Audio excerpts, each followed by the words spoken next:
Sejam muito bem-vindos, tanto os que estão aqui quanto aqueles que nos ouvem pela internet.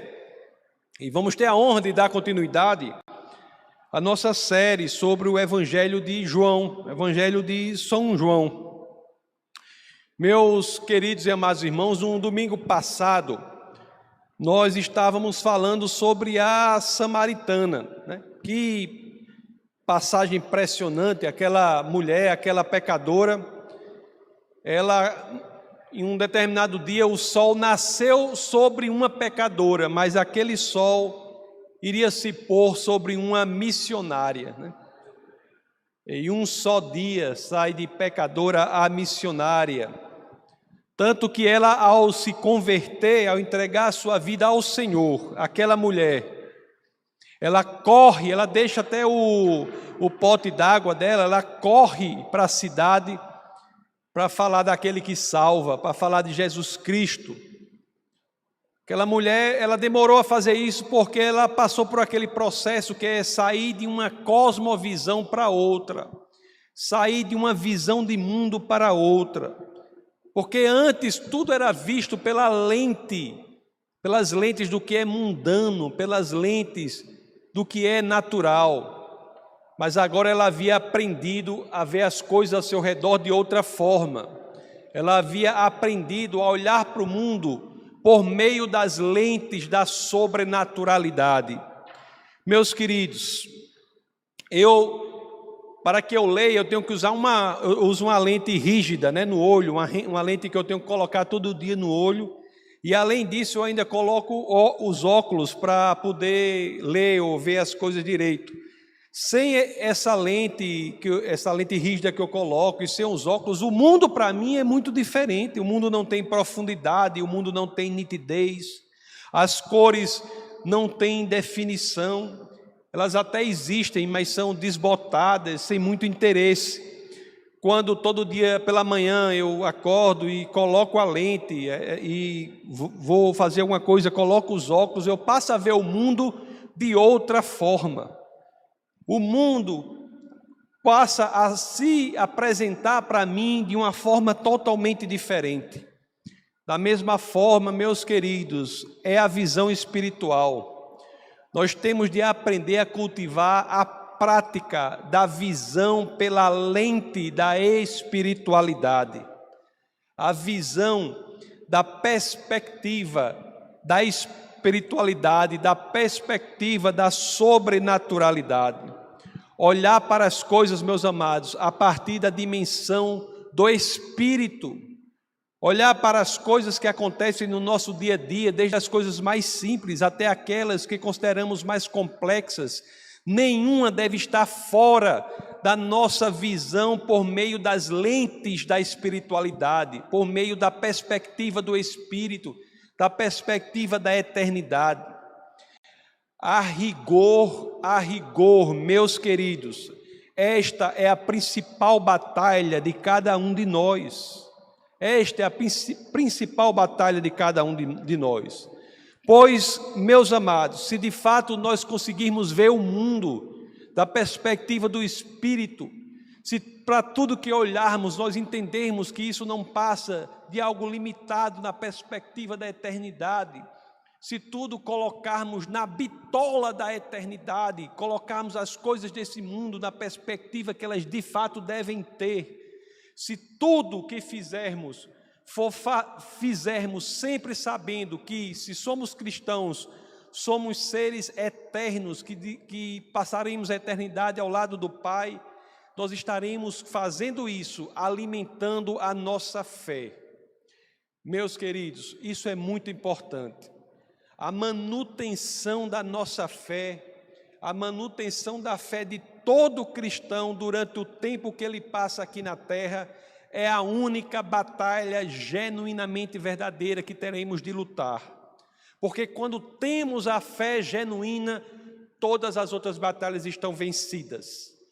É preciso que lutemos cotidianamente pela manutenção da nossa fé. Meus queridos, conforme eu disse a vocês, a samaritana foi passo a passo, não foi rápido, como não é para para todo mundo. Foi passo a passo migrando de um mundo natural para o mundo sobrenatural. Passou a ver as coisas da sobrenaturalidade. Ela foi ensinada que aquela água de que Jesus falava não era a água de matar a sede física, mas era a água da qual ela nunca mais teria sede. O mesmo ocorre com cada um. O mesmo ocorreu com os discípulos. Nós vamos ler agora os 4 primeiros versos do texto base do nosso bate-papo de hoje, e depois nós iremos analisá-los com mais cuidado, mais cautela, mais pormenorização. Porque o momento em que estamos aqui é o momento em que a mulher sai da presença de Jesus, encerra o diálogo com Jesus, vai a Samaria, vai à cidade para falar de Jesus, e os discípulos começam um diálogo com ele. Então é por isso que vamos ler agora o Evangelho de São João, no capítulo 4, vamos ler os versos 31 a 34, e depois nós voltaremos um a um. João 4, 31, as Escrituras dizem assim: enquanto isso, os discípulos insistiam com ele: mestre, come alguma coisa. Mas ele lhes disse: tenho algo para comer que vocês não conhecem. Então os seus discípulos disseram uns aos outros: será que alguém lhe trouxe comida? Disse Jesus: a minha comida é fazer a vontade daquele que me enviou e concluir a sua obra. Meus amados, voltemos ao ao Evangelho de São João, no capítulo 4, no verso 31. Quando as Escrituras dizem: enquanto isso, os discípulos insistiam com ele: mestre, come alguma coisa. Nós vemos aqui uma preocupação dos discípulos em relação ao Mestre Jesus, em relação ao bem-estar físico de Jesus. Isso é algo mais do que legítimo, é um cuidado mais do que legítimo. Eles haviam viajado de Jerusalém até a Samaria, e Jesus estava cansado e estava com fome. Aliás, não precisa abrir, mas lá em João, no capítulo 4, no verso 6, nós vemos, as Escrituras dizem que Jesus estava cansado. E antes mesmo do encontro com a samaritana, já estava cansado da viagem. Mas aqui, diante da sugestão dos discípulos para que Jesus se alimentasse do alimento físico, Jesus resolve ensinar a eles, aos discípulos, o que havia ensinado a mulher samaritana. A mensagem principal: temos de ver as coisas da perspectiva da espiritualidade. É a resposta que nós lemos em João 4,32. Vamos reler. Olha o que Jesus diz diante disso. Mas ele lhes disse: tenho algo para comer que vocês não conhecem. Senhor, coma, precisa se alimentar, você está cansado, você está com fome. E Jesus se aproveita para ensiná-los, queridos, eu tenho algo para comer que vocês não conhecem. A comida física é importante, mas eu tenho de deixar claro para vocês, a comida espiritual é importantíssima. Alimentar o corpo é importante, mas alimentar o espírito é essencial. Nós temos, meus queridos e amados irmãos, nós temos de ter cuidado muito grande para que não sejamos tragados, sugados, triturados pela naturalidade do mundo. Nós temos de saber que antes do natural, o que deve estar em nossas prioridades é a sobrenaturalidade do nosso Senhor. Isso é um exercício diário, não vem fácil. O mundo diz e sugere ao contrário, é nadar na contramão do mundo, mas é isso que as Escrituras nos ensinam. Não é que agir no natural não seja importante, é importante, mas agir no natural não é capaz, não é servível, não é apto, não é hábil para substituir a nossa ação no sobrenatural. Nada no natural para o cristão pode substituir o que temos no sobrenatural. A prioridade é a sobrenaturalidade. Vocês se lembram da passagem, a famosa passagem da tentação de Cristo? Lá em Lucas, no capítulo 4, nos versos 3 a 4. O que as Escrituras dizem quando o inimigo das nossas almas vai tentar o nosso Senhor e Salvador? As Escrituras registram assim, Lucas 4, 3 e 4. O diabo lhe disse: se és o Filho de Deus, manda esta pedra transformar-se em pão. Jesus respondeu: está escrito, nem só de pão viverá o homem. Existe a comida física, meus queridos, mas nós não podemos nos esquecer que mais importante do que ela é o alimento espiritual. Existe o mundo físico, mas também existe o mundo espiritual, existe a espiritualidade. E nós, como cristãos, nós somos seres sobrenaturais, não podemos deixar sermos tragados para o mundo e para que passemos a viver como se não fôssemos sobrenaturais, como se fôssemos unicamente um aglomerado de matéria, sem sentido, sem propósito, desesperado, como é o mundo aí fora. Qual é, meus queridos? Pergunte a você mesmo nesse momento, qual é o alimento mais importante para você? É o natural ou o sobrenatural? O que é mais importante para você? É o mundo natural ou o mundo sobrenatural? Nós temos que nos perguntar, porque é difícil. Os próprios discípulos, mesmo diante do que Jesus disse, eles não entenderam. Vamos ver agora João 4, 33, nós lemos do 1 ao 34, relemos o 31, 32, vamos reler o 33. Veja que no 33 os discípulos não entenderam, quando as Escrituras dizem assim: então os seus discípulos disseram uns aos outros: será que alguém lhe trouxe comida? Quando Jesus diz assim, Jesus diz para eles: eu tenho um alimento que vocês não conhecem. Os discípulos não conseguiram sair da mentalidade do natural. Quando Jesus disse aquilo, eles traduziram o que Jesus disse para a língua natural. Será que alguém deu algum biscoito para Jesus escondido aí? Será que alguém deu, falar uma comida da região, algum falafel? Alguém deu algum pedaço de pão para Jesus? Eles não entenderam. Meus amados, diante disso, o que lemos no verso subsequente, quando fomos ler o verso 34, é porque o nosso querido Jesus de Nazaré, o nosso Senhor e Salvador Jesus Cristo, o nosso amado Jesus, no que ele diz no verso 34, ele nos presenteia com algo valiosíssimo. Ele explica, ele disseca, ele dá o DNA, o raio-x do que é a obediência a Deus. Vamos ver o 34. Olha o que Jesus diz diante disso, quando vai falar de que comida ele está falando. Ele não está falando da comida física, está falando da comida espiritual. E que comida espiritual é essa? Aqui nós temos uma das explicações mais profundas do que é obediência a Deus. Olha o que Jesus diz: a minha comida é fazer a vontade daquele que me enviou e concluir a sua obra. Vocês estão entendendo o que Jesus está fazendo aqui? Ele está explicando o que é a comida sobrenatural, o que é o alimento espiritual.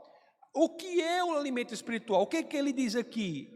A minha comida é fazer a vontade daquele que me enviou e concluir a sua obra. O que é? O que é a comida? O que é o alimento sobrenatural? É fazer a vontade de Deus, não a nossa.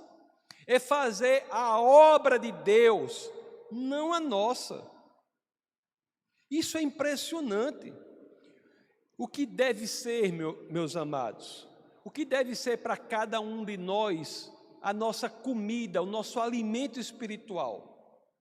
Fazer a vontade de Deus, fazer a obra de Deus.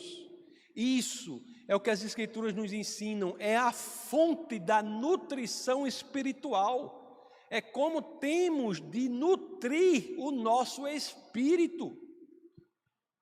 Você já pensou nessa definição que as Escrituras nos dão? As Escrituras nos dão. Você já pensou? Porque se eu perguntar assim para uma pessoa assim, eu digo, para você, o que é obedecer à vontade de Deus e o que é fazer a obra de Deus? É interessante que a gente pode dar respostas diversas, algumas das quais interessantes. Você pode responder assim honestamente coisas como: para mim fazer a vontade de Deus, fazer a obra de Deus é um prazer, é uma alegria, é uma satisfação. Você pode dizer coisas assim, mas nenhuma dessas respostas alcança a profundidade do ensinamento de Jesus Cristo para nós. Obedecer à vontade de Deus, meus amados, e fazer a sua obra constituem alimento para a nossa alma. Já pensou? Obedecer à vontade de Deus, fazer a obra de Deus é o que nos alimenta espiritualmente, é a nossa nutrição espiritual. Aí eu pergunto, se você é cristão, se você é cristã, se você que está aqui, se você não é cristã, você tem como se tornar cristã. O método para fazer isso tem um link aí na descrição do vídeo, que é uma pergunta: quer nascer de novo? Aí tem um link lá, você clica e tem um passo a passo lá para você se tornar cristã. Mas se você é cristão, e você é cristã, e você está se sentindo fraco, está se sentindo fraco espiritualmente, você está subnutrido espiritualmente, está sentindo sua vida como se fosse uma neblinazinha sem sentido, como se fosse um caminhar, um zigue-zaguear sem sentido, aí subnutrição. Como é que você pode se sentir forte se você não está se nutrindo espiritualmente? E o que é nutrição espiritual segundo as Escrituras, segundo a palavra da salvação? Se você está se sentindo assim, meus queridos, aqui vão duas sugestões. Analise se você se empenha em obedecer à vontade de Deus, ou você se empenha para querer que Deus obedeça à sua vontade. Se você está se empenhando para dizer: Senhor, que seja feita a sua vontade e não a minha, isso é nutrição espiritual. Mas se você está se empenhando para dizer: Senhor, venha me ajudar na minha vontade, que a minha vontade seja a vontade de Deus e não que você quer que Deus mude a vontade dele para se adequar à sua, e você não está disposto a mudar a sua para se adequar de Deus. Se não é o caminho da submissão da sua vontade à vontade de Deus, as pessoas vão se sentir subnutridas.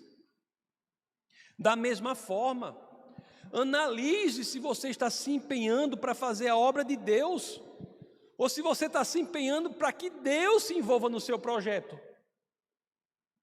Tem gente que acha que a expressão genuína do cristianismo é fazer com que Deus se envolva na maior doidice que você quiser fazer.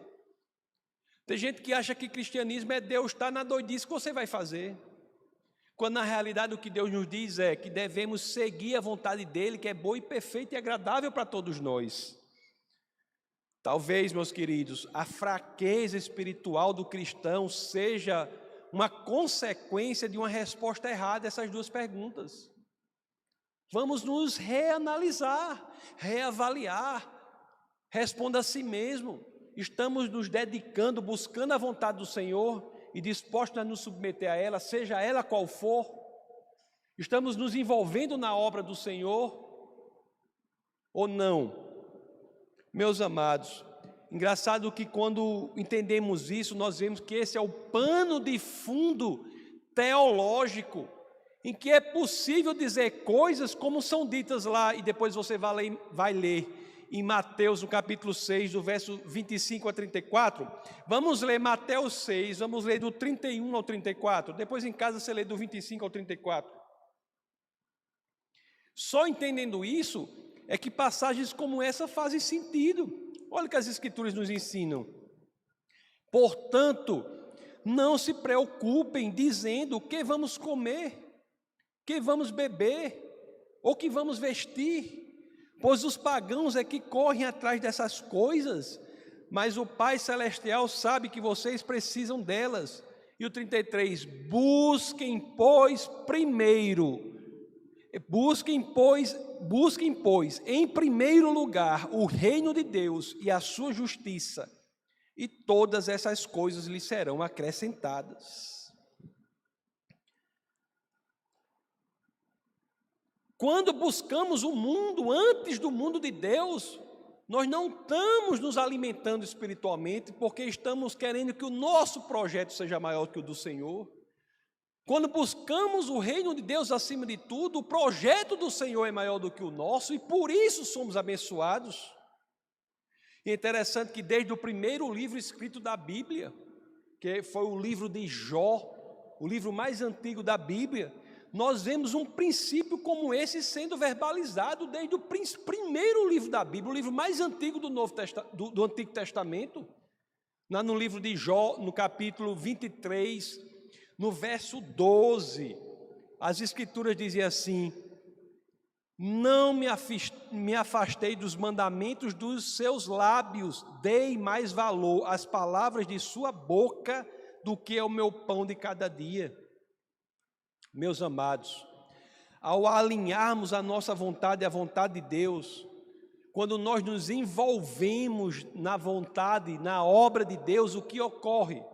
Nós nos nutrimos espiritualmente, nós crescemos na fé, nós nos conectamos com o Senhor. É por isso, como uma consequência lógica da conexão com o Senhor, que todas as demais coisas nos são acrescentadas. A prosperidade existe, mas a prosperidade errada é você achar que deve buscar este mundo.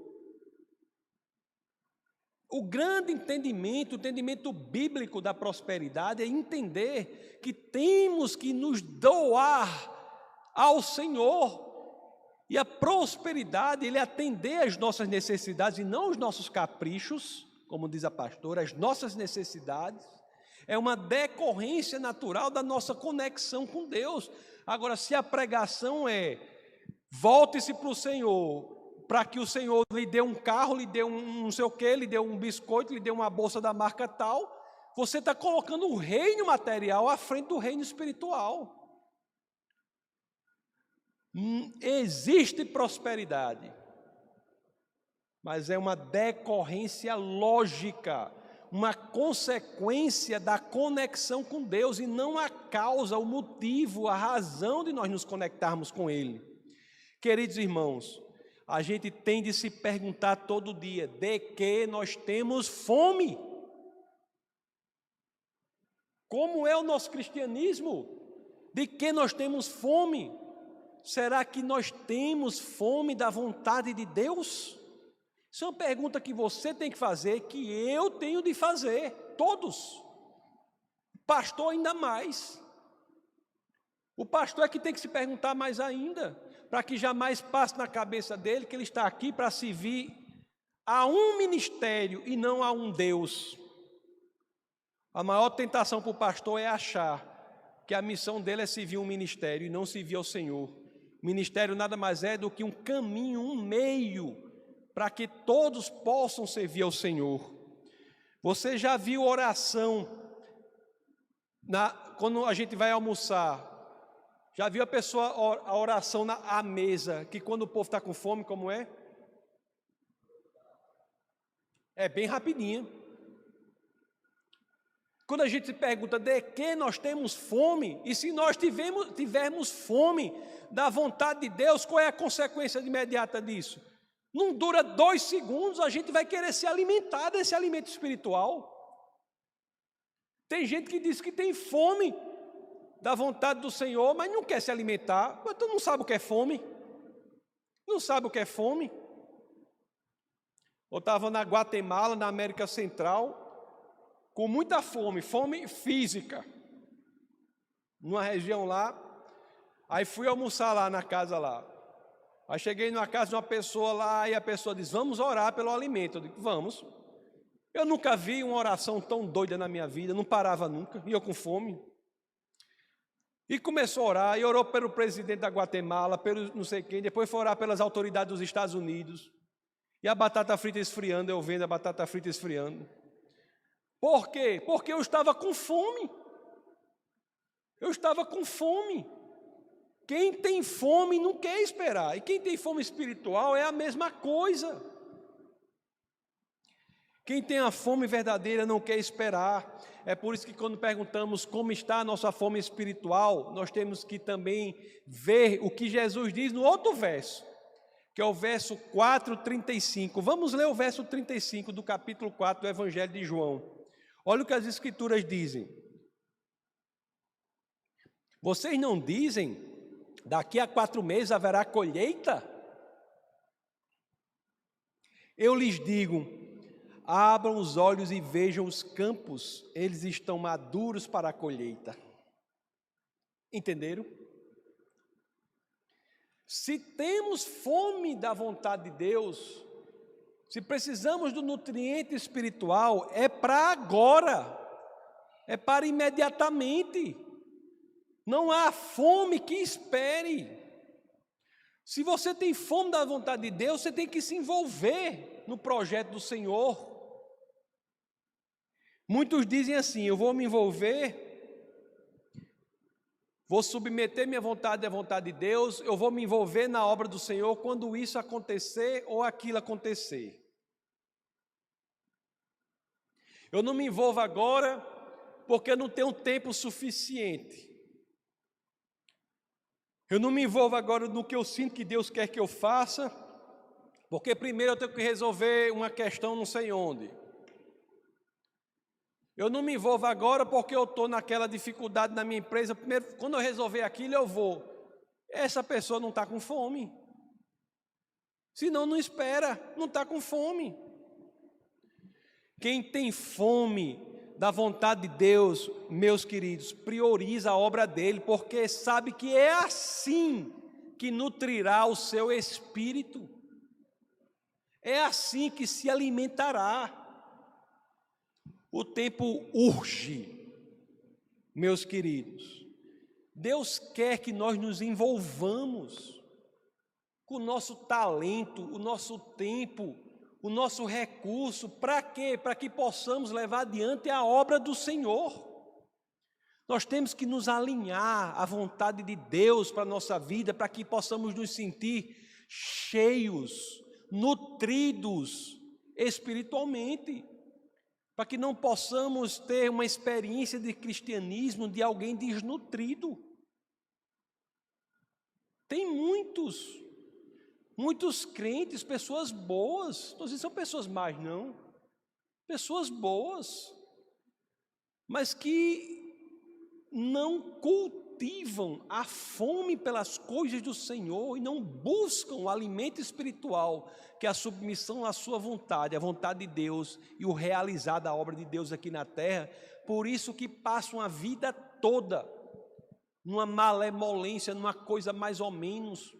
Parece aqueles cachorros do sertão, no mormaço, balançando um rabo para um lado para o outro, e o tempo passando, e o mundo precisando. Você quer ver algo interessante nisso que Jesus diz? Vamos reler aqui, 4:35, vamos ler de novo. Vocês não dizem, daqui a 4 meses haverá colheita? Eu lhes digo, abram os olhos e vejam os campos, eles estão maduros para a colheita. Eles estão maduros para a colheita. É interessante que quando lemos isso aqui no original, que é o grego, conforme vocês sabem, o Antigo Testamento é escrito em hebraico com algumas partes em aramaico, o Novo Testamento é escrito em grego.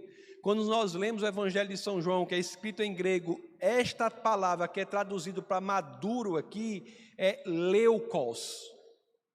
Leukos, que quer dizer esbranquiçado. Eu tenho a impressão que algumas traduções em português trazem também esbranquiçado. Você tem como gerar a outra tradução aqui? É fácil? Gerar a Almeida aqui, eu acho que tem umas traduções que trazem esbranquiçados para leukos. Essa aqui é a nova versão, tem como gerar? Não. Se for demorado, tem problema não. Não tem problema. Gerou. Não dizeis vós ainda há 4 meses, até que venha a ceifa? Ora, eu vos digo, levantei os vossos olhos e vede os campos, que já estão brancos para a ceifa. Pronto, branco, pronto, essa tradução bem certinho. Leucos quer dizer branco. Branco. Meus queridos, leucos pode significar a cor embranquiçada, né? Do campo pronto para a colheita. Mas também pode representar a cor branca, possivelmente de quê? Das roupas com as quais os samaritanos normalmente se vestiam. A mulher samaritana não havia ido à cidade falar sobre o Messias, falar sobre Jesus, e Jesus havia ficado no poço com os discípulos, tendo essa conversa sobre a qual nós estamos falando agora. Nesse momento, você imagine que ela já falou. Então, os samaritanos voltando, indo se encontrar com Jesus, e Jesus deve ter apontado assim, né, para aquela, como diz aqui em nós, aquela ruma de gente, aquele grupo de pessoas, todos vestidos de branco, e deve ter dito assim para eles, né? Olhe, são os campos, estão brancos, estão maduros para a colheita, apontando para os samaritanos que vinham. Olha aí, o mundo está pronto para a colheita. Abram os olhos, vejam os campos, eles estão prontos para a colheita. Meus amados, abramos os nossos olhos. A gente, às vezes, vive sem abrir os olhos. Quantos que estão aqui e que me ouvem pela internet não sabem que nós temos que proclamar a mensagem da salvação aí para o mundo? Quantos? Todos sabem, eu tenho certeza. No nosso trabalho, no ambiente de estudo, na universidade, na escola, com os nossos vizinhos. Nós sabemos que o mundo precisa da mensagem da salvação, mas será que estamos cegos, sem ver os campos maduros? Será que estamos cegos, sem ver o que precisa ser feito, meus queridos? É verdade, para que os campos estejam maduros, a colheita em si depende da semeadura. É verdade. Mas quando muitas vezes você vê alguém pronto para entregar sua vida ao Senhor, vá adiante. E se não for para colher, plante, semeie. E se for para colher, colha, mas saiba que alguém semeou.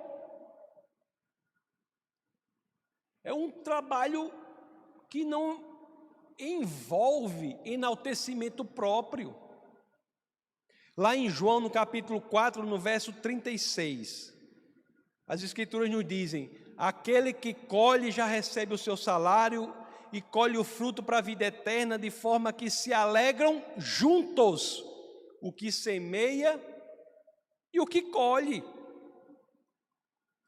Isso é outro ensinamento importante, porque quão inocentes são as pessoas que chegam e dizem: eu preguei no Senhor e não sei quantas pessoas se converteram. Como se aquilo dependesse dele unicamente. Ele foi obediente ao Senhor naquilo ali, mas para cada alma convertida, Deus usou tantas pessoas na vida dela, tantas que às vezes a pessoa não sabe nem quem é. Orações. No reino de Deus, muitas vezes nós começamos e terminamos um trabalho para o Senhor, mas em outras tantas vezes nossa alegria está em plantar sementes. Isso é libertador também. Não existe a pessoa na sua cabeça que nunca vai se converter. Tira essa ideia. Não existe uma pessoa que você diga: aquela dali não se converte nunca. Você não sabe. O seu trabalho é alimentar-se espiritualmente, obedecendo à vontade do Senhor, fazendo a obra dele, plantando a semente. A semente pode ser colhida mais na frente, meus queridos. A obra é do Senhor. Nós apenas obedecemos o que Ele quer que nós façamos. Quanto a nós cabe semear ou colher, a obra é do Senhor. O apóstolo Paulo, ele nos dá um resumo impressionante disso. Está lá na primeira carta aos Coríntios, no capítulo 3, vamos ler os versos 6 e 7, quando as escrituras dizem assim: eu plantei, Apolo regou, mas Deus é quem fez crescer, de modo que nem o que planta nem o que rega são alguma coisa, mas unicamente Deus que efetua o crescimento.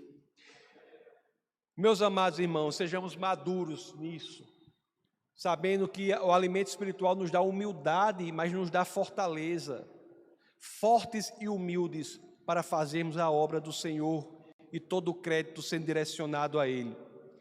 A samaritana, que naquele dia era pecadora, a cidade falava dela, a mulher sem nenhum tipo de projeção na cidade, ao encontrar a verdade, ao se convencer do Senhor, deixa sua vida de pecado, vira missionária, vai para a cidade para falar da palavra da salvação, falar da pessoa que salva, o Messias. E ali, como consequência daquele plantio, os samaritanos já foram ter com Jesus. Muitos da cidade foram se encontrar com Jesus. E a colheita daquele plantio da samaritana já ia ser colhida ali pelos discípulos de Jesus, por Jesus. É interessante que aqui mesmo tem um exemplo disso.